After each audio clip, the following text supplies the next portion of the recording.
Bom dia pessoal, bom dia. Estamos aqui com mais uma quarta-feira, graças a Deus, no dia 22 de julho, né, de 2020. Mais uma quarta-feira que estamos juntos, isso nos dá muita alegria mesmo. É um momento especial na nossa vida.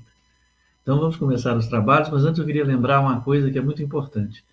Desde que começaram as necessidades em função da pandemia, né, nós temos tentado trazer para todos, né, essas palestras que têm acontecido, que aconteciam à noite no Manuel Felipe. Então, elas continuam acontecendo sempre através do canal Vídeo Sempre.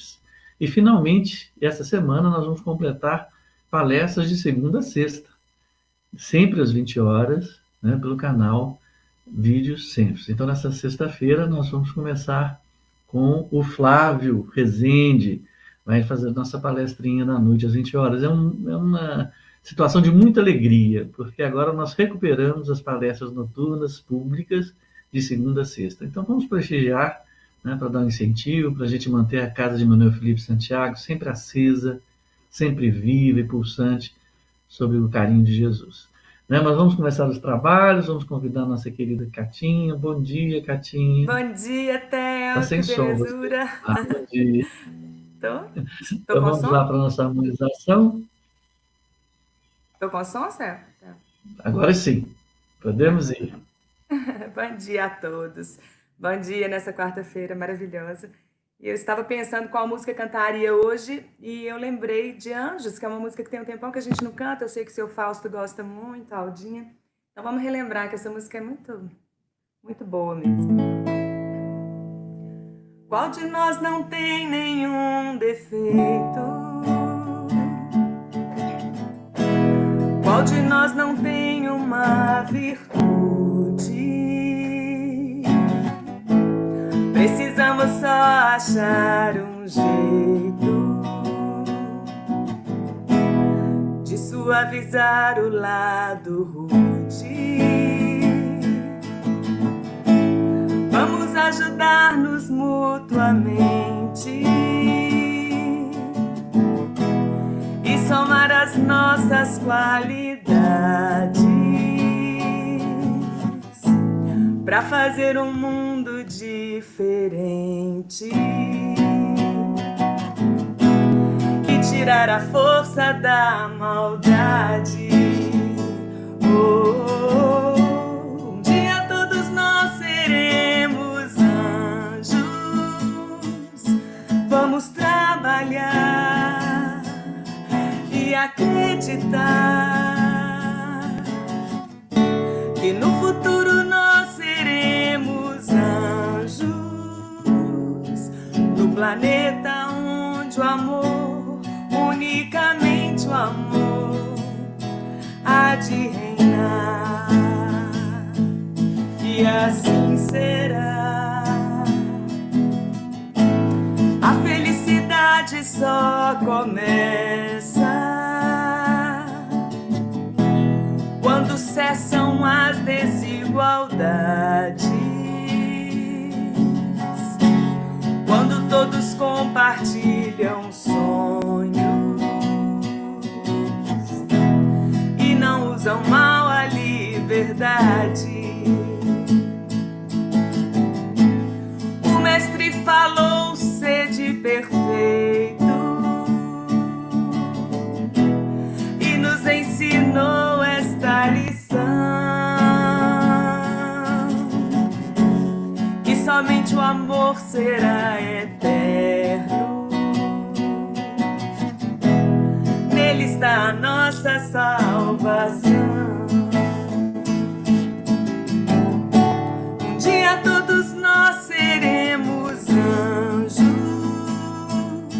Vamos trabalhar e acreditar que no futuro nós seremos anjos,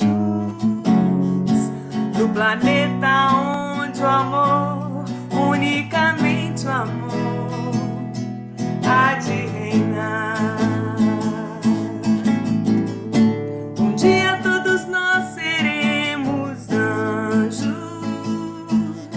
Vamos trabalhar acreditar que no futuro nós seremos anjos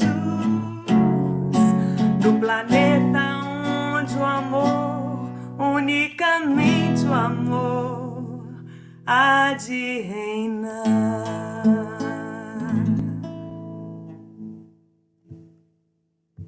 Muito obrigado, Catinha. Linda música. Você sabe, Theo, que eu até escutei a voz do pessoal do coral cantando junto. Que saudade do coral do Manuel Felipe.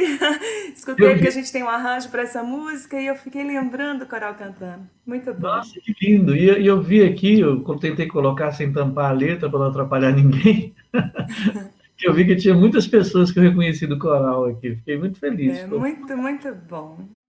Oh, gente, realmente a gente ouvir Alda assim pela manhã, né, com tanta belezura, com tanta irradiação e com esse coração tão generoso, realmente muito bom. Queria lembrar a todos que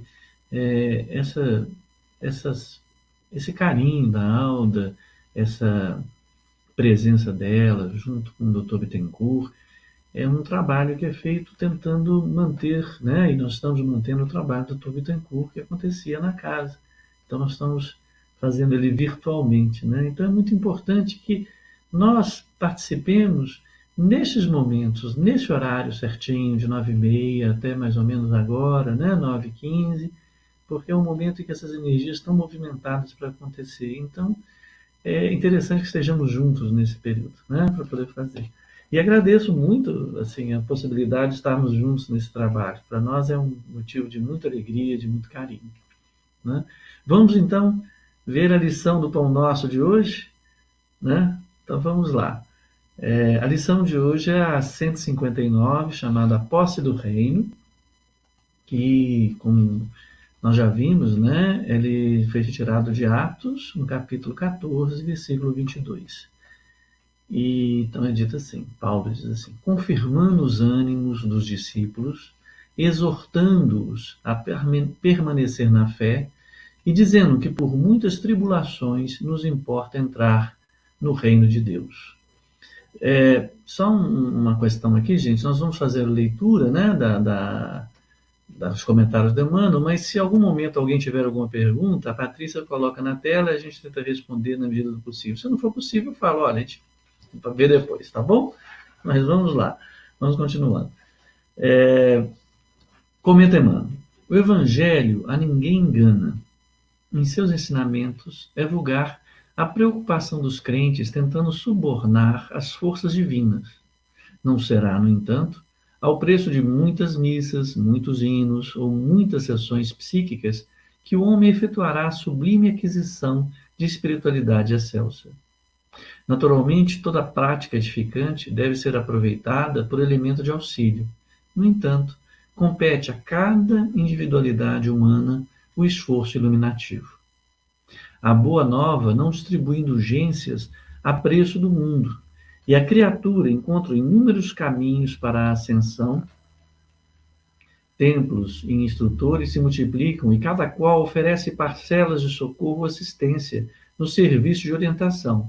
Contudo, a entrada e posse na herança eterna se verificará através de justos testemunhos. Isso não é acidental. É medida lógica e necessária.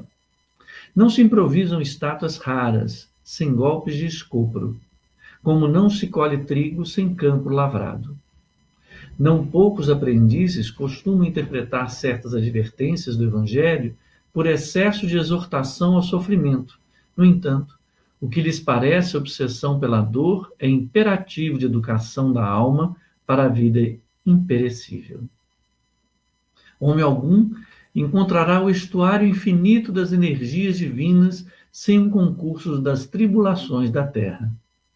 Personalidade sem luta na crosta planetária é alma estreita.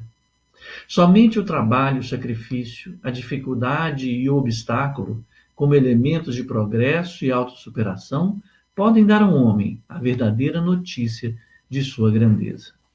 Nossa, realmente o Emmanuel, ele Eu sempre falo, mas não custa a gente falar novamente. Eu acho que todas as palavras que o Emmanuel utiliza para poder fazer seus comentários, parece que elas foram, assim, primorosamente escolhidas de forma a nos oferecer uma síntese, uma precisão naquilo que ele quer nos trazer, né?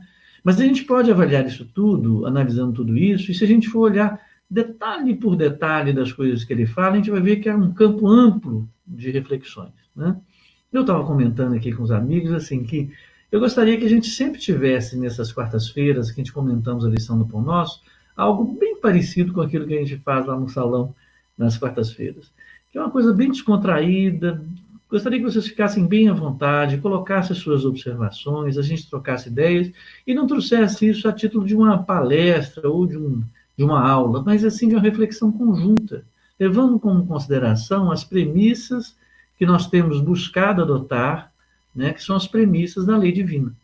Então, acho que assim a gente consegue ser, vamos dizer assim, a gente consegue ser alegre, consegue ser divertido e tratar daquilo que se passa no nosso coração, né? Vamos começar então olhando esse versículo, lembrando o que nos foi dito também nessa primeira frase dele, né? Confirmando os ânimos dos discípulos, exortando-os a permanecer na fé, né? Vamos lembrar o seguinte, que quando se fala em fé, né, a gente sempre gosta de ressaltar que a fé tem dois aspectos. Tem um aspecto intelectual e tem um aspecto emocional. No aspecto intelectual, nós estamos dizendo que fé trata-se daquilo que eu creio. Disse muito, creio em Deus, creio nisso, creio naquilo. Ok, você pode acreditar. Eu também creio que se que existiu uma determinada ação de um átomo, ou creio que exista. Enfim, existem coisas que a gente pode acreditar, mas isso se dá num processo intelectual. É como ferramentas de raciocínio. Há outro aspecto, é o aspecto emocional, em que eu confio. Então, quando ele diz, confirmando os ânimos dos discípulos, exortando-os a permanecer na fé, não é permanecer, o que ele está dizendo, vamos entender que não é permanecer nos raciocínios da fé, mas permanecer, ou nos raciocínios da crença, mas no estado emocional de confiança na lei divina. Dá para entender? É completamente diferente. Como que eu permaneço na fé? Quer dizer, que nem a pessoa, quando vai falar, às vezes utiliza gerundismo, né? Não, eu vou estar passando, vou estar te ajudando. Quer dizer, indefinidamente, parece que fica sem sentido, né? A gente entrar num verbo de uma ação objetiva que fica permanentemente. No entanto, permanecer na fé, sob o ponto de vista emocional, permanecer na confiança, isso é um estado que nós podemos buscar que permaneça, ou seja, que seja perene em nossa vida. Isso significa que cada decisão nossa, cada ato nosso, cada circunstância em que nos vermos incluídos, predomina esta confiança de que está sendo observado, que está sendo cuidado e que está sendo justo, adequado e bom para nós, porque é esta a fé que eu carrego. Entende? Esta é a diferença entre você crer e você confiar. Então, quando ele diz, vamos ao versículo, confirmando os ânimos dos discípulos, exortando-os, ou incentivando-os a permanecer na confiança em Deus. Por quê? E dizendo que por muitas tribulações nos importa entrar no reino de Deus. Veja, aí vem outro aspecto, e dizendo que por muitas tribulações são adversidades, são as dificuldades que encontramos, né? Importa, quando ele fala importa, é que interessa, isso faz diferença, entrar no reino de Deus. Agora, entrar no reino de Deus, nós temos a mania de estabelecer, assim como há um tempo tínhamos a ideia antropomórfica de Deus, nós temos a ideia também de reino ser um local externo a nós. Não. Entrar no reino de Deus é muito mais fazer a entrada do reino de Deus em nós mesmos. Como a Alda, em outro momento, disse, muito interessante, que se Deus é a causa primária de todas as coisas, o reino de Deus também está presente em nós, porque Deus está presente em nós, ele é a causa primária da nossa existência. Então, entrar no reino de Deus é entrar naquela parte interna nossa, em que prevalece esta confiança em Deus, essa confiança na sua lei divina. E para isso, nós teríamos que passar por tribulações. Veja, é diferente a questão de ter de passar tribulações, que parece que impomos que há de ter tribulações na nossa vida. Bem, se raciocinarmos, vamos entender que nós estamos num mundo de provas e expiações, tá certo? As provas são num campo moral, né? As expiações são num campo, vamos dizer, físico. Né? Então é certo isso, que nós vamos a passar por problemas. O André Luiz fala assim, resolvemos problemas, vamos ao outro. A nossa vida será sempre suplantar problemas. Aí o outro fala assim, gente, mas como é que é possível ser feliz num mundo cheio de problemas? Não, é possível ser feliz num mundo em que é perfeito para as minhas necessidades, então por isso sou feliz, porque Deus é justo, é bom. Olha o raciocínio da fé, confiança. Então ele me colocou num mundo que é necessário para o meu crescimento, então já sou feliz por isso. Então, por isso eu posso enfrentar os problemas com felicidade, com alegria. Então, vamos às tribulações. A diferença está. Como que eu encaro essas tribulações? Que elas são adequadas às minhas necessidades. Com fé ou sem fé? Se é com fé, o meu caminho fica feliz, fica alegre, fica disposto. Nós vamos tratar mais na frente a diferença entre dor, né, e sofrimento, para a gente poder tratar o que se trata essas tribulações. Né? Aí, veja, ele fala, eu busquei uma outra passagem de André Luiz, de Emmanuel, em que ele vai tratar, quem foi Emmanuel? Perdão, de Paulo, né? Em 2 Coríntios, capítulo 11, do 24 ao 31, em que ele fala assim, falando mais sobre tribulações, ele diz o seguinte, recebi dos judeus 5 quarentenas de açoites menos 1. 3 vezes fui açoitado com varas, 1 vez fui apedrejado, 3 vezes sofri naufrágio, 1 noite e 1 dia passei no abismo. Em viagens, muitas vezes, em perigo de rios, em perigo de salteadores, em perigos dos da minha nação, em perigo dos gentios, em perigo na cidade, em perigos no deserto, em perigos no mar, em perigos entre os falsos irmãos, em trabalhos e fadiga, em vigílias, muitas vezes, em fome e sede, em jejum, muitas vezes, em frio e nudez. Além das coisas exteriores, me oprime cada dia o cuidado de todas as igrejas. Quem enfraquece, que eu também não enfraqueça. Quem se escandaliza, que eu me não abrase. Se convém gloriar-me, gloriar-me-ei no que diz respeito à minha fraqueza. Deus é Pai de nosso Senhor Jesus Cristo, que é eternamente bendito, sabe que não minto. Veja que coisa interessante. Quando ele fala, recebi dos judeus 5 quarentenas de açoites menos 1. Olha que coisa interessante. Aqui, nesse Coríntios, Paulo vai narrando todas as tribulações com quais ele passou. E é tão interessante que ele fala assim, 5 quarentenas de açoite menos 1. Eu fiquei até curioso, por que 5 quarentenas de açoite? Porque nos judeus era assim, quando a pessoa transgredia alguma lei judia, né, uma lei judaica, eles mandavam açoitar. Mas eles não podiam açoitar mais de 40 vezes, porque não seria justo, né? Então, o que eles faziam? Para não correr o risco de cometerem uma injustiça na concepção deles, né? Eles davam 39 açoites, por isso que falam quarentena de açoites menos 1, para não correr o risco de perder a contagem e passar dos 40. Então, eles teriam cometido um pecado. Né? Isso eu achei só interessante, mas veja, essa narrativa de Paulo, ele vai contando que ele passou por várias tribulações. Mas, ao mesmo tempo, a gente vai ver em outra passagem de Paulo, em que ele está para entrar numa cidade que ele sabia que ia ser preso, e ele sentia falta de companheiros que tivessem a mesma coragem que ele, ou que tivessem a mesma fé dele. Então, quando ele cita, e nós vamos ver em várias obras, em várias obras acessórias no Evangelho, sempre narrativas, né? E o próprio Jesus exemplificou isso no seu trajeto, né? Jesus morreu na cruz, sempre as ações de dores de açoites, dores de varas, dores, como o próprio Paulo narra, quanto da fraqueza dele, que ele não se abrase pelas inquietações a respeito das igrejas que ele formou nas diversas cidades, quer dizer, inquietações íntimas, das responsabilidades, enfim, sempre haverá tribulações. E aí ele narra tudo isso, mas ele, tempo algum, né? Ele diz, Deus é Pai do nosso Senhor Jesus Cristo, que é eternamente bendito, sabe que não minto, sabe que passou por essas coisas todas, mas ele crê ao dizer que Deus é Pai de Senhor Jesus Cristo, é Pai nosso. Então sabe que não minto. Sabe que eu passei por tudo isso, mas com quê? Com coragem. Porque o que me faz passar por tudo isso é exatamente a minha fé. A fé na qual estou imerso. Na fé, na confiança que eu tenho na bondade, na justiça e no amor divino. Que ele é Pai de Jesus Cristo e também meu Pai. E se ele é Pai de Jesus Cristo que morreu na cruz, ele também é meu Pai.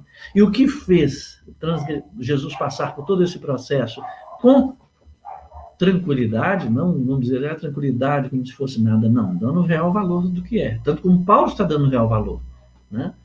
O real valor dessas tribulações, mas, acima disso, as suas disposições na fé de ultrapassar. Né? Vamos ver o que Emmanuel vai comentar a respeito do capítulo, que só para a gente poder ilustrar um pouco isso. Vamos lá, ele diz: o Evangelho a ninguém engana em seus ensinamentos. Veja, ele não doura a pílula. No Evangelho ele não vai dizer, nossa, seu mundo será feito, seu caminho será feito, não. A porta é estreita, né? A porta é estreita, mas o jugo é leve. Esse jugo deve ser construído, né? O jugo de Jesus. Mas vamos lá. É vulgar a preocupação dos crentes tentando subornar as forças divinas. Não será, no entanto, ao preço de muitas missas, muitos hinos ou muitas sessões psíquicas que o homem efetuará a sublime aquisição de espiritualidade excelsa. Naturalmente, toda a prática edificante deve ser aproveitada por elemento de auxílio. No entanto, compete a cada individualidade humana o esforço iluminativo. A Boa Nova não distribui indulgências a preço do mundo, e a criatura encontrará inúmeros caminhos para a ascensão. Então, veja. Quando ele diz, o Evangelho não engana ninguém, é claro. Quando ele diz que é vulgar a preocupação dos crentes, tentando subornar as forças divinas, ele está dizendo assim, que é muito interessante, quando ele fala vulgar, ele está dizendo no sentido que é comum. É muito comum a gente ver isso. Não será, no entanto, a preço de muitas missas, muitos hinos, ou muitas, como ele dizia aqui, né? Ou muitas sessões psíquicas que o homem efetuará a sublime aquisição de espiritualidade excelsa. Veja. O que ele está dizendo? Ele está falando sobre preço do mundo, sobre exterioridades. Né? Nós temos na nossa estrutura civilizatória um proceder, né, que tem sido correspondido. As pessoas, em função das suas vaidades, elas gostam, algumas pessoas, ou o mundo, ou a autoridade desse mundo, vamos assim dizer, gostam de ser reconhecidas, movidas pela sua vaidade, pelas suas competências, pelo seu posto, pela sua autoridade. Então, supõe-se que, ao render graças, homenagear alguém que está numa posição que tem domínio sobre você, sobre o ponto de vista do mundo, né? Ressaltando, como diria o outro, né? Bajulando, eu vou conseguir vantagens em função de acariciar a vaidade daquele que está num posto mais elevado. Né? Por isso que rende-se graças ao rei, o rei tem anéis, estende o anel para ser beijado, tem capas luminosas, senta-se no lugar mais elevado no trono. Este é o rei no mundo, é do reino material. Então, o que se faz isso? Rituais de bajulação. Né? Muito bem. Aí, quando nós adentramos no campo espiritual, no campo da vida, no campo das aflições íntimas, nós tentamos transportar esse proceder que é ditado pelo mundo para a autoridade espiritual do qual nos referenciamos. No caso, Deus. No caso, Jesus. No caso, quem a gente considerar que tem, assim, vamos dizer, autoridade espiritual que nos interessa. Porque, veja, a pessoa pode dizer que outras pessoas, outras entidades têm autoridade espiritual que nos interessa. É muito interessante entender que fala assim, quando eu oro a Deus, eu quero dizer que eu oro a Deus de Jesus. Porque muitas vezes nós estamos orando para deuses outros, né? E nossas comunicações sempre serão feitas. Então, veja, quando a gente trata e começa a descobrir Jesus e começa a perceber, já é um caminho de evolução nosso, um caminho de iluminação nosso, perceber que, sob o ponto de vista espiritual, nós temos essa autoridade na figura de Jesus, na figura divina do Pai de Jesus, nós tentamos reproduzir os mesmos procederes, né, que são aplicados no mundo ordinário. Então, a gente fica querendo tentar apresentar vantagens, como ele bem coloca aqui, missas, criando hinos, né, sessões psíquicas, né, que os americanos falam assim, psychic, né, de intercessão e de vaidade, de colocação, para tentar sensibilizar, supondo que o nosso orientador espiritual esteja na casa da vaidade, que vai nos conceder privilégios. Ele fala, como ele estava dizendo aqui, ó, a Boa Nova não distribui indulgências, ele não faz privilégios. Por quê? Porque não existe privilégio na economia do mundo. Tudo é processo de construção. Na oração que Jesus nos ensinou, ele diz assim, na terra como no céu. Veja, se nós já sabemos comumente de que quem bajula não vai a lugar nenhum, mas quem trabalha chega a algum lugar, assim na terra como no céu. Também não vamos fazer aquisição de galhardões, por assim dizer, né? Galardões, né? Espirituais, senão por um processo de esforço, por vencer as atribulações, por vencer, como diria assim, vencer é no sentido de subjugar a tribulação, não. Vencer em nós mesmos. O que eu quero dizer é o seguinte, veja, aqui ele está dizendo, naturalmente, toda a prática edificante deve ser aproveitada por elemento de auxílio. O que isso quer dizer? Veja, às vezes a gente olha, e é muito normal, agirmos pelos nossos preconceitos, pelos nossos movimentos, de olhar, por exemplo, para determinadas práticas religiosas e dizer assim, para que o sujeito precisa colocar roupas vermelhas? Ou precisa colocar paletó para rezar? Né? Por que ele precisa fazer isso ou fazer aquilo? Não. Se aquilo é necessário para tonificá-lo em direção a um pensamento mais profundo, ela é proveitosa. A diferença está a utilização desses recursos materiais como forma de bajulação. Claro que é um engano. O único que vai perder com isso é ele mesmo, porque ele começa a se enganar. Ele começa a aumentar as suas tribulações internas, exatamente onde se encontra, se é uma necessidade de se encontrar, o reino de Deus, entre nós mesmos. Então, veja, naturalmente, toda a prática edificante deve ser aproveitada. Sim, se eu me coloco num processo rigoroso de alimentação, de posturas, de localização, de ajoelhar, para que eu possa elevar meu pensamento, se eu trato de reunir para poder orar para Deus em missas, né? Se eu crio hinos de forma que eu possa me tonificar no sentido de me direcionar a Jesus ou as ideias da lei divina, muito bem. O que não traz resultado, ou traz um resultado negativo, vamos assim dizer, é utilizar esses artifícios para poder passar por cima com as atribulações que são necessárias para a minha evolução, para o meu caminho. Não é verdade? Aí que vem a questão. Naturalmente, toda a prática deve ser aproveitada pelo elemento de auxílio. No entanto, compete a cada individualidade humana o esforço iluminativo. E qual que é o esforço iluminativo? Veja, a Boa Nova não distribui indulgências. Na economia divina não existe privilégio. Indulgência, que é tido como... que a gente tem até no livro dos Espíritos perguntando como é entendida a caridade, indulgência com os erros alheios, né? Perdão das ofensas. Né? Não se distribui indulgência a preço do mundo, e a criatura encontra inúmeros caminhos para a ascensão. Então, veja. Quando ele diz que não distribui indulgência a preço do mundo, a criatura encontra inúmeros caminhos para a ascensão, quer dizer o seguinte, que não está definindo se você deve usar vermelho ou preto a preço do mundo. O processo de ascensão será feito intimamente e serão tão diferentes, embora orientados pela mesma lei divina, como são os homens diferentes no mundo. Veja, templos estruturados se multiplicam e cada qual oferece parcelas de socorro e assistência. Muito bem, que bom que sejam assim. No serviço de orientação, contudo, a entrada e posse na herança eterna se verificará através de justos testemunhos. Então, veja, isso não é acidental, é medida lógica e necessária. O que está colocando? Veja, não é possível que se estabeleça receitas externas para as atribulações que são individuais e singulares para cada indivíduo.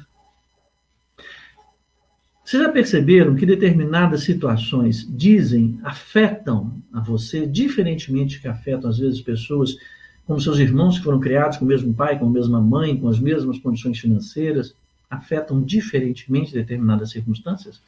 Determinadas dificuldades, elas tomam volume superiores para uma determinada pessoa do que para outras pessoas? Mas por quê? Porque o significado desta tribulação na vida de cada um tem cor diferente. Na vida de cada um tem cores diferentes. Então é cada um que vai ter que lidar com a tribulação que lhe é apresentada. É muito comum a gente perceber, dizer o seguinte: nossa, eu acho muito interessante, a pessoa, olha aqui o machucado que eu tive no braço. Você fala assim, você que não viu aqui o chagão que eu tenho aqui na minha perna, né? Fica comparando dor, como se o tamanho da chaga definisse maior sofrimento. Você precisa ver, fulano está lá com hepatite, você que não viu o câncer da minha tia. Né? Como se fosse objeto, assim como coisas do mundo, né? A dimensão da chaga que determinasse o tamanho do sofrimento que a pessoa carrega em si. Né? O sofrimento que determinadas tribulações provoca em cada um é de cada um, independente da dor que cause esse sofrimento. Você viu que eu faço a diferença entre dor e sofrimento? Isso é uma reflexão que eu gostaria que fizéssemos. Veja, você pode, quando Paulo fala que ele passou por quarentenas de açoites menos um, né, ele está citando que a gente pensa, puxa vida, imagina levar 4 quarentenas menos um de açoite nas costas, de chicotes. Nossa, que horror, eu não dava conta disso. Mas tem gente, tem um outro indivíduo talvez não dê conta de um não de uma namorada. Ou não dê conta de ficar um dia sem um almoço. Assim, às vezes eles sofrem horrivelmente. Quantas pessoas que pela falta de dinheiro, pela queda, né, de um negócio, ou porque perdeu um negócio, cometem suicídio? Como é que eu posso avaliar o sofrimento que aquela pessoa carrega? A superação de atribulações se dá, essa tribulação, não é a tribulação medida pela sua grandeza, não é o tamanho da chaga, é o tamanho do sofrimento. Esta é a tribulação a ser vencida, e só pode ser vencida, né? Por isso que ele fala o imperativo de educação da alma para a vida imperecível. Então, veja, o sofrimento se estabelece na alma. Então, através de um processo de educação da alma para a vida imperecível, que serão superadas as atribulações. Mas para isso, como foi dito no versículo, é necessário que permanecemos na fé. Ou seja, cada uma das atitudes, cada um dos processos disciplinares que nos coloquemos, é importante que seja feito de forma a ter uma educação da alma para a vida imperecível, estruturado nesta fé, nessa certeza emocional que Deus Pai não nos falta, de que aquilo, como a cor de cada tribulação é diferente de um para outro, aquela que me cabe é minha, individual, e eu a suplementarei. Aí a gente fica falando assim, puxa, realmente eu queria ser igual a fulana que teve na tribulação dela um câncer, que ela fez isso, e a outra que teve um filho que é dado com droga, isso que é tribulação, etc e tal. Mas a gente negligencia, às vezes, aquele mal-estar que a gente tem, que não consegue, a gente não dá conta. Nossa, na hora que a Marli abre a boca, dá vontade de voar na orelha dela. Às vezes ela não fala nem nada. Mas sabe, esta é a sua tribulação. Não é verdade? Quando você fala assim, gente, eu começo, eu não dou conta. Olha, às vezes você daria muito bem de tratar da sua amiga que estivesse com câncer, ou tratar com outra coisa, mas aquele pontinho individual, somente seu, esta é a sua tribulação. Muitas vezes, você nem conta para ninguém, nem deixa transparecer, né? Talvez um exame mais cuidadoso, de alguém próximo, por um processo ou outro, você possa até revelar, não sei. A questão é que às vezes você não confessa, é inconfessável, mas aquilo te tortura, aquilo te traz sofrimento. E sabe onde é que traz sofrimento? Dentro da sua alma, dentro de você. Exatamente onde é construído o reino de Deus. Porque o reino de Deus não é um lugar onde vamos nos encontrar. Tem uma passagem que eu esqueci a autoria, mas eu acho maravilhosa, que diz o seguinte: já foi dito várias vezes, não encontraremos céu que não tenhamos construído em nós mesmos. Da mesma forma, encontraremos infernos que tenhamos construído em nós mesmos. Então, quando a gente fala em tribulações, a gente fica pensando em açoites do Paulo, em câncer, em acidentes, em filhos envolvidos com drogas. Sim, são coisas terríveis que exigem muito da gente, mas o nosso processo disciplinar de conseguir vivenciar tais atribulações desse monte passa em vencer as atribulações caladas internas. Eu não dou conta da ali. Quietinha, você falando lá dentro para você. Gente, esta minha sogra. Oi! Todo mundo pode falar o que quiser, mas lá dentro você fala, mas na hora que ela fala aquilo, eu sei que ela. Sabe? Essa coisa que você vai alimentando ali, onde deveria estar sendo construído o reino de Deus.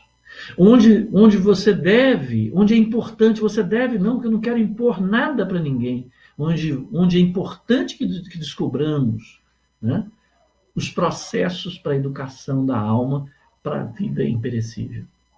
E não faremos isso como ele fala, eu vou até voltar aqui para mostrar o que ele está falando, a preço do mundo, mas com esforço iluminativo. Essa que é a diferença. Então, quando a gente pensa em tribulações, a gente pensa logo em Paulo levando 40 menos uma chicotadas, pensa na tia Joana lá, que venceu o câncer, na Helena, na Madalena lá, que tinha um filho, né? Ou no Zé Carlos, que a mulher abandonou, que fugiu com o seu personal trainer. A gente fala assim, oh meu Deus! Né? E aquela dorzinha lá dentro, onde deve estar, na sua alma, onde deve ser feita educação para a vida imperecível. Como é que você está tratando aquilo? Sabe? Buscar os recursos na lei divina, permanecer na confiança que de Deus é Pai, de que nada está fora do lugar, buscar disciplinadamente, olha, se eu não gosto dela, eu não vou respondê-la, eu vou tratar com um sorriso, vou me calar. Às vezes você está fazendo muito mais por si, no seu processo disciplinar, né, de iluminação na sua alma, do que grandes atos em favor de quem quer que seja. Não, vou fazer, vou criar aí doar milhões, vou fazer um orfanato. O que adianta se lá dentro, onde é construído o reino de Deus? Claro, todos esses processos são ótimos para poder melhorar a vida de todos, terá seu reconhecimento, não tenha dúvida. Mas o lugar onde você deve construir disciplinarmente é dentro do coração. É naquela parte profunda onde só Jesus, lá na profundidade do seu coração, onde só Jesus, Deus Pai, é capaz de entrar junto com você. Então, ali estabelecer um diálogo com ele, envolver aquilo na confiança de que tudo está correto, porque está sob os olhos de Deus Pai. E acreditar, mais do que acreditar, confiar de que isso é verdade. E ter as suas ações para vencer as tribulações estruturadas nisso. Eu tenho confiança. Eu diria até mais, que eu não gosto de usar essa palavra, mas eu tenho certeza de que Deus Pai está comigo. E essa certeza me move. Isso é permanecer na fé. Isso é buscar ali recursos para construir disciplinadamente a educação da alma para a vida imperecível. É completamente diferente. Aí ele vai terminar. Homem algum encontrará o estuário. Estuário é o lugar de descanso, né? O estuário infinito das energias divinas, sem o concurso das tribulações da terra. Porque, olha que interessante, ele está dizendo o seguinte, sem a ajuda das tribulações, você não vai conseguir ter esse descanso ou chegar às plagas divinas. Né? Por que sem um concurso? Porque é só ali, com aquilo que nós necessitamos vencer. Porque dá a impressão que muitas vezes as pessoas chegam a dizer assim, ou chegam a pensar assim, meu Deus, será que eu chutei a cruz para merecer isso? Eu não devo merecer isso, não. Que coisa horrorosa, e se revoltar. Não. Quando estamos envoltos na fé, na certeza emocional de que Deus é Pai, soberanamente bom e justo, a gente tem certeza de que naquela dor que sentimos, que eventualmente pode nos trazer um sofrimento, nessa tribulação, existe também um medicamento para tratarmos algo em nosso interior a ser superado, algo a estabelecer uma marca indelével no nosso espírito eterno, que esta tribulação nos despertará.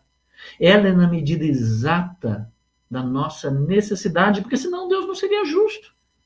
E se eu estou com a certeza de que Ele é justo, é bom, e não consigo ver isso com essa clareza, porque eu me revolto, que eu nego, que eu fujo, eu não quero isso, se eu estou fazendo isso, olha, sinal, vamos retroceder e buscar talvez a disciplina em algo menos contundentes, para que consigamos construir essa certeza nesse processo educacional para enfrentar essa tribulação. E se ela nos aparece, é porque nós temos condição de enfrentá-la. Enfrentá-la sempre, né? Superar esse sofrimento, mas se estivermos envolvidos, permanecermos na fé, nessa certeza de que Deus é Pai e que não nos falta. Aí veja, personalidade sem luta. Quando ele diz personalidade, ele quer dizer o seguinte, ele podia dizer individualidade. Individualidade é espírito eterno. A personalidade é aquilo, a nossa personalidade enquanto encarnarmos aquele momento único e assim, que não se repetirá. É a personalidade que nós fomos presenteados com todos os nossos talentos e nossas dificuldades, de forma a poder vencer as necessidades de crescimento do Espírito Eterno. Então, a personalidade se manifesta na crosta planetária. É onde ela deve estar. Perfeito para essa crosta planetária, para esse mundo de provas e expiações. Então, nós recebemos essa personalidade que não nos foi dada assim. Nossos guardiões falaram assim, aquele ali tá bonitinho, não, aquele ali tá arrumadinho, olha, tem um narizinho. Quer saber, eu vou dar uma estragadinha no narizinho dele ali. Não, dá aquele corpo ali pro Theo. Aquele ali tá bom, pode ser naquele. Ué, isso não é sorteio da Mega Sena, não há distribuição, não há privilégio, né? Ninguém nasce bonitão assim, feito teu, por privilégio. Existe uma razão, não é verdade? Ninguém nasce com o nariz desse assim à toa. Existe uma razão para isso. Por que eu fico brincando? Porque nós somos, nossa personalidade, nosso corpo, foram amorosamente, generosamente planejados, estruturados segundo as necessidades que teríamos de superar em termos de tribulação. Não é verdade? Porque senão não seria justo. Então, essa personalidade foi feita para enfrentarmos as lutas que necessitávamos nesta crosta planetária, tá certo? Para poder fazermos marcas indeléveis no nosso espírito eterno, ou seja, para podermos crescer enquanto espírito eterno com individualidade. Então, personalidade sem luta, ou seja, recebermos todas esses talentos, essas características, essas facilidades, essas belezuras, como diz Aldinha, né? Que nós recebemos, né? Seja na nossa capacidade de interlocução, seja na nossa capacidade de trabalho, seja essas belezuras das pessoas que nos cercam na nossa família, seja a belezura das dificuldades no campo financeiro, ou dificuldade nos campos do relacionamento, seja tudo aquilo que recebemos, toda a nossa herança, nós recebemos, se não fizermos uso para lutarmos, para vencermos as tribulações, porque nós somos agraciados generosamente com talentos para tal, é ter uma alma estreita. A alma estreita é aquela que não trabalha na sua própria educação para o crescimento. E nós não queremos ter a alma estreita. Para que ela não seja estreita, teremos dificuldades. Mas se permanecermos na confiança de Deus Pai, na confiança da fé de Deus Pai conosco, ela não será estreita. Não quer dizer que ela está maravilhosa, não, mas estarmos no caminho. Jesus não disse, eu sou o fim, ele disse que ele era o caminho. O fim nos pertence. Né? Ele é nosso mestre, ele é a verdade, é o caminho. Então, nos colocamos no caminho, nesse processo de aperfeiçoamento, vencendo as tribulações, que ela que nos dá. Olha, se por acaso eu estou triste porque alguém me chamou de feio, há uma vaidade a ser vencida. E essa tribulação que me causou tanto porque me chamou de feio, opa, olha o alerta aí. Se eu estou na fé, estou envolto nessa fé, nessa confiança de que Deus é justo, eu percebo nisso não como ofensa, mas como alerta. E aí eu vou trabalhar, vou educar a minha alma para poder me despojar dessa vaidade que só me atrasa. E vou construir algo que me faça marcas indeléveis. E Jesus veio para dar o caminho. Toda vez que ele é confrontado, ele traz a resposta. Toda vez que as atribulações lhe são apresentadas, não que elas necessitava para dar o exemplo. Ele foi perseguido. Quando fomos perseguidos, como devemos reagir? Jesus deu exemplo. Quando fomos confrontados entre os interesses do mundo, os interesses de Deus, Jesus foi confrontado. E para a lei, ele deu a resposta. Nós temos aí um manancial de informações de exemplo para podermos aprender como educar a nossa alma para que ela não seja estreita, né? Veja, somente o trabalho e o sacrifício é disciplina, viu? Sacrifício é o santo ofício. E todo o trabalho que você faz para se disciplinar, para vencer algo que possa com isso, né? Vencer uma tribulação com isso, estabelecer marcas indeléveis no seu espírito, é um sacrifício. Jesus certa vez falou o seguinte: quando só pode se expulsar demônio, eu estou parafraseando, evidentemente, para poder dar sentido ao que eu quero dizer, mas não quero perder o sentido, com jejum, com amor, com jejum ou com sacrifício. O que ele quer dizer com isso? Que quando existe verdadeiramente amor, coisa que não temos, não somos Jesus, o amor não é presente na totalidade, ainda não somos anjos, como a música falou, seremos anjos, estamos no caminho para isso. Então façamos uso dos recursos do caminho. E quais são os recursos do caminho? A disciplina. Se eu não consigo, assim, pela iluminação que eu tenho alcançado, eu consigo pelo esforço da minha disciplina, em cuidando das menores coisas. Como foi dito pela Alda, 24 horas por dia, nas menores coisas, mergulhando na confiança de que Deus Pai está comigo, confiando em Deus Pai. E no jejum, me abstendo, isso é um processo de disciplina, de sacrifício, fazendo jejum das coisas que contribuem para o mal-estar da minha alma. É jejuar, jejum de ideias nocivas, jejum de embates, de negociatas, das quais eu quero ter vantagem sobre o outro. O tempo todo é disciplina, ou é amor ou é disciplina. Por isso que fala que o espírita é aquele que luta diariamente para aprimorar, né, contra suas más tendências. É Jesus das coisas ruins, que nós todos acabamos fazendo alguma coisa que não contribui muito para isso todo dia. Mas se fazemos Jesus para isso, nós fazemos marcas indeléveis no nosso espírito. Então vamos lá. Somente o trabalho de sacrifício, a dificuldade e o obstáculo, porque o obstáculo nos alerta, olha, como elementos de progresso e autossuperação, podem dar ao homem a verdadeira notícia de sua grandeza. Então veja, aí que vem a questão toda quando a gente está imerso na fé. Porque como elemento de progresso e autossuperação, quer dizer, a dificuldade como elemento de progresso e autossuperação. Porque se nós não estivermos envoltos na confiança em Deus Pai e na sua lei, toda dificuldade, obstáculo à dificuldade, poderá ser elemento de revolta e não de superação. Uma vez um amigo falou no salão, por isso que eu gosto também muito do salão, gostaria que vocês também participassem, mandassem seus comentáriozinhos, se tiver alguma pergunta, falou assim, então a gente é preciso errar para progredir. Aí eu parei um pouquinho para pensar e graças a Deus eu acho que tive uma inspiração legal, assim, né? Uma intuição legal dizer o seguinte, não, a gente não precisa errar, a gente não precisa do erro, mas não é o fato de errar que a gente evolui, não é isso, porque é o que fazemos com isso, né? Se a dificuldade e o obstáculo for um elemento de progresso e autossuperação, observando no obstáculo que ele está nos dando, olha aqui como ele coloca, ó, como elemento de progresso e autossuperação, ok, então nós crescemos. Mas se nós tratarmos esse obstáculo como de forma revoltosa, né, como algo para poder ficarmos remoendo, que eu não mereço mesmo, como uma espécie de uma fascinação, nunca nós cresceremos, pelo contrário. Nós vamos deixar de crescer. Né? Podem dar ao homem a verdadeira notícia da sua grandeza. Então, quando você percebe, quando ele fala da notícia da sua grandeza, que eu acho muito interessante, ele está dizendo exatamente isso. Como que reagimos diante dos obstáculos?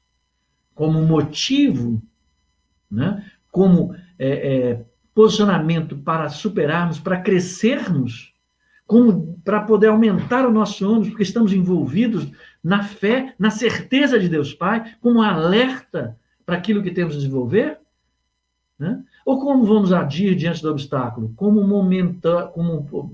possibilidade para nos estancar. O Fernando fala assim: permanecer na fé, permanecer fiel, permanecer confiável, confiante e confiável. Isso aí, Fernando. Exatamente. É permanecer na fé. Então, se eu uso da fé, eu estou dando notícia. Vem o obstáculo. Você pode perceber que essas pessoas iluminadas que nos rodeiam, que nos dão tanta notícia, quando a gente via o Chico, a gente via sempre ele muito alegre, muito sorrindo, sem Chico. Chegasse para o Chico e falava assim: ah, Chico, você vai ter que pagar todo o seu salário para pôr uma injeção chamada injeção de ouro. Ele faz até brincadeira do salário para dar uma injeção de ouro no meu pai, na pessoa que estava com necessidade. Quer dizer, que ele não se afeta, ele não se revolta. São lições. É com serenidade. Por quê? Porque a história que o Fernando contou outro dia, que eu já vi outras vezes também, que eu acho maravilhosa, é que estava aquele navio no meio do mar, e estava uma tribulação danada, e estava com ondas gigantescas que jogam o navio para um lado, para o outro, e tinha lá, brincando com as ondulações, né, um menino rindo, soltava o carrinho descia quando o barco tombava para um lado, e um cara assustado falou assim: menino, olha, o Mato, você não está preocupado? Ele falava assim: tô não. Mas como você não está tribulado? Nós podemos aí naufragar. Ele falou: vem cá, você sabe quem que é o capitão desse barco? Não, não sei não, é meu pai, tudo bem. Olha que maravilha. Diante do obstáculo da tempestade, a gente vai falar o quê? Quem é o capitão desse barco? Quem está conosco? Quem é que me convoca a construir? Quem está dentro do meu íntimo, que é causa primária minha? Que está me convidando a formar o reino de Deus dentro de mim? É meu Pai, que é capitão. Então, gente, eu acho que, para a gente também não se estender, nós chegamos no tempo certinho. Espero que tenha sido bom. Se tiver alguma pergunta, quiserem fazer uma contribuição, feito o meu querido Fernando, que, aliás, ontem, na sua palestra noturna, foi maravilhoso, falando sobre oração, né? Vale a pena, entrem no canal, assistam depois, viu? Vale a pena. Está muito bonita a palestra dele de ontem à noite também, sabe? Se tiver alguma coisa, estamos às ordens. Vai ser um prazer, viu? Gosto muito de estar aqui com vocês e meu dia, minha semana fica iluminada só de estar pertinho de vocês e com essas emanações maravilhosas do Dr. Bittencourt, que vem cuidar de cada um de nós, né? Tá bom? Vamos fazer então nossa oraçãozinha. Convido a todos que fechemos os olhos. Vamos lembrar de que Jesus passeia em nossa casa nesse momento, através do Dr. Bittencourt, através da atuação de nossos anjos guardiões, dos nossos espíritos protetores. Vamos respirar confiantes, relaxar os ombros, relaxar os olhos. E vamos nos imaginar, neste momento, cada um de nós, recebendo uma pétala de uma rosa perfumada que nosso querido Fausto distribuiu para todos nós. Vamos sentir este perfume maravilhoso invadindo nossa casa. Vamos sentir todas as emanações maravilhosas que o Dr. Bittencourt traz, cuidando de nosso corpo físico e mental. Vamos lembrar de nossos queridos, vamos lembrar de nós mesmos, vamos agradecer do fundo do nosso coração tantas coisas boas e tantas oportunidades que a vida nos traz. Agradecer a oportunidade de estarmos encarnados, pedindo a Jesus, por favor, que ilumine nosso anjo guardião, que ele nos auxilie a perceber em cada um dos nossos obstáculos, nossas tribulações, os alertas para o nosso crescimento, para que possamos transformar, educar a nossa alma para que ela não seja estreita e que possamos cada vez mais caminhar em direção ao nosso Mestre Jesus que nos espera e nos acompanha paciente e amorosamente. Que nossa semana seja iluminada, que possamos carregar as sensações maravilhosas dessa pétala de rosa que agora colocamos sobre o nosso peito, guardamos e apertamos contra o nosso peito, de forma que possamos nos perfumar dessas suas energias tão boas e que possamos carregar durante toda a semana esse bem-estar que agora sentimos. Pedimos para os nossos irmãozinhos encarnados que tenham confiança de que o mundo os espera, que mesmo no meio de tantas tribulações, sempre haverá o concurso da fé em Deus Pai para nos guiar. Que assim seja, assim será. Meus amigos queridos, até a próxima semana e vamos prestigiar as palestras noturnas. E hoje, sexta-feira, teremos nessa sexta-feira a estreia da palestra pública às 20 horas no canal. Fiquem com Deus, um grande abraço.